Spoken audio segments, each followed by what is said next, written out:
Hey guys, Alex here, otherwise known as Clash Retail, part of the Blueprint base building media team, and today we are back with an insane video for you guys. We are seeing Valkyries attacking in the current meta. Valkyries are so underused and people have realized that they can actually work on some bases. So we're going to see Valkyries mixed in with some sneaky goblins. So pushing forward here through to our first attack, you can see X team going to be coming in with the majority of these hits.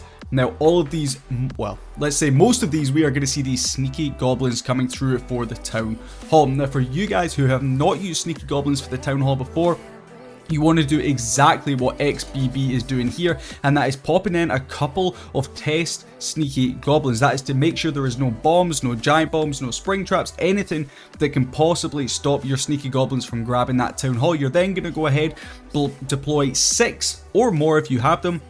Sneaky goblins, drop down your invisibility spell, making sure you do not keep the town hall in that invisibility spell, and you will definitely grab that town hall. So XBB obviously has got rid of that town hall. The first star is in the bag here. We can then go ahead and get going with the rest of the attack. You can see we are going to be using that new flame flinger in this attack. Now there has been a few issues with its targeting, but in all these it does go to plan. So you can see up there at 12 o'clock doing a beautiful job taking down so many defenses, and it seems to have infinite amount of HP as long as it does not get targeted by any defenses. But we're already getting those Valkyries coming in really early with that Eternal Tome ability. We are going to be jumping all the way through to the core of the base. Now keep an eye on that flame flinger up there at that 12 o'clock section. Now going to be targeting the scatter shot. Nearly called it a stone slammer there. It's super OP, that flame flinger. Keep an eye on it. It's doing so much work. Going to continue pushing through. Those Valkyries sadly do get hit pretty hard by the Eagle Artillery. So we have, at this point in the attack, have lost the majority of our Valks. However, our heroes are still going strong, and keep an eye on our spells as well. There's one of the free spells going down. We still have 2 spells, 1 freeze and 1 invisibility spell. Now that flame flinger, for all it's really slow, it has got so much value up there at the top of the base. And remember, we do still have our clan castle troops chilling inside of there, so they can come out on the back end of this one and really help us out.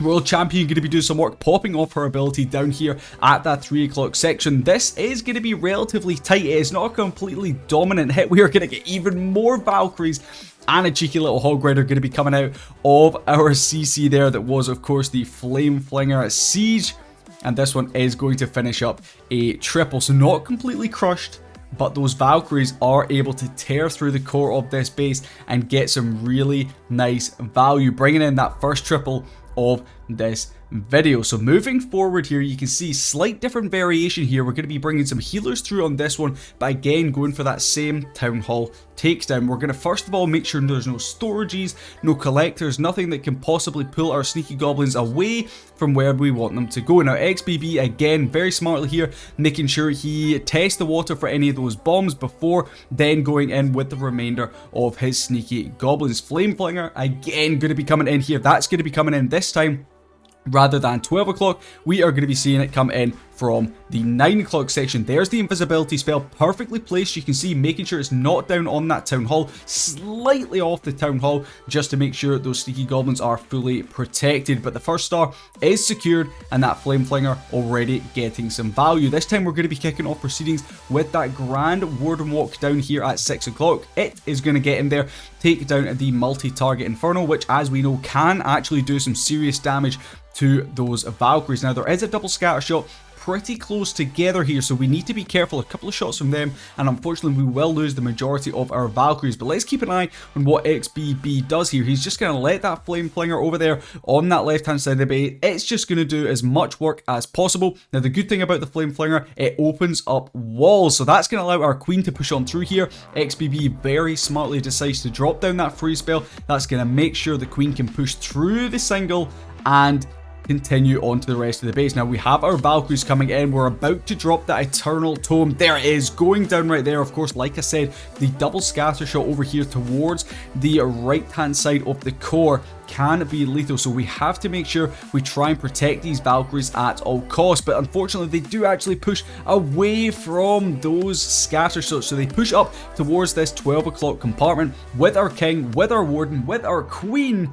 So there's a huge amount of DPS up there at that top section, and it's going to be looking like we have a royal champion charge to finish off this attack. She, with the help of that rage spell, is going to be pushing through the back end of this one. Those healers, of course, that we started with on our Grand Warden are actually now transferring over to our Royal Champion, bringing her back up to full HP. Now, we do have those Valkyries and the Hog Rider coming out of that CC. They are going to help us out here on the back end. We swag the Royal Champion's ability, and we are going to swag a free spell here. So lots of swag coming from XBB in this attack, showing again how insanely OP it can be. Now, hey, this one is not a mass Valkyrie hit. We sadly only have 3 Valkyries going to be featuring in this one, but it's not your kind of regular attack. Let's be honest, 13 healers, you do not see that every day. So we're going to be activating the Town Hall there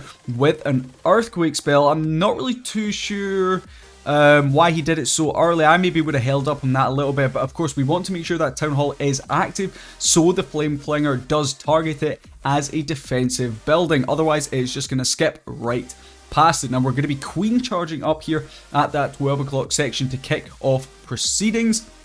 All the meanwhile, that Flame Flinger doing some serious work down here on that bottom section. Hopefully, once it takes down this Archer Tower at 6 o'clock, we should be pushing forward onto that Town Hall, making sure we rage up that Queen as she charges her way through from that 12 o'clock section. Now going to be coming in with that Grand Warden walk over here at the 3 o'clock side. Now, the really hard thing about doing multiple hero charges or walks is you have to keep your eyes so open. Of course, that Queen already taking damage, so we make sure we get that rage spell down. We have to get the poison down for those CC troops coming out.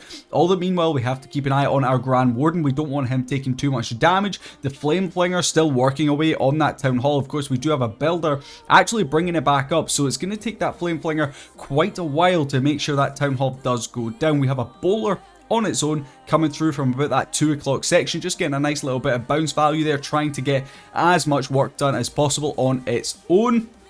Flame Flinger finally is able to grab that Town Hall and the second star. That Queen going to continue swinging on through up there. Somehow does not go to ability. The last second rage spell is able to just save her. And we start with our third portion of our hero charges, and that of course is going to be the Royal Champion charge coming in here from the left hand side. Unfortunately, we see a couple of skeletons holding up her up at the start, so those healers do take a little bit of damage. We're going to use that invisibility spell down on our Queen. Now this one is going to be pushed for time because, well, it's a little bit slow, to be honest, going with so many different charges, and the Flame Flinger itself is just insanely slow. The single target Inferno down in that bottom compartment on such low HP, but it's not going to matter. We do have a free spell, not that we needed it. It's basically a swag spell at this point, and we finish this attack with every single one of our heroes alive. XBB is absolutely cracked, coming in here with some absolutely mind-blowing attacks. So this is going to be the first one where we don't see that Flame Flinger coming in. We're going to drop down a Yeti Blimp to kick off proceedings in this one, making sure we get that rage spell down. Now, if we look at the base building on this one, of course, we want to make sure when we're building bases that we don't clump up too many key defenses to allow something like this. And XBB picked out a really vital thing there, was able to get a load of value with a blimp, couple of Yetis, and that rage spell clears pretty much that entire bottom section of the base, and now he can focus in on the rest of the attack. Smartly drops down that poison spell, is also going to drop in a couple of minions and a baby dragon to clear out the lava hound from that CC. Maybe it was slightly too quick with that poison, but regardless is able to take down all of the pups. Town Hall is going to be secured there by those sneaky goblins and the invisibility spell.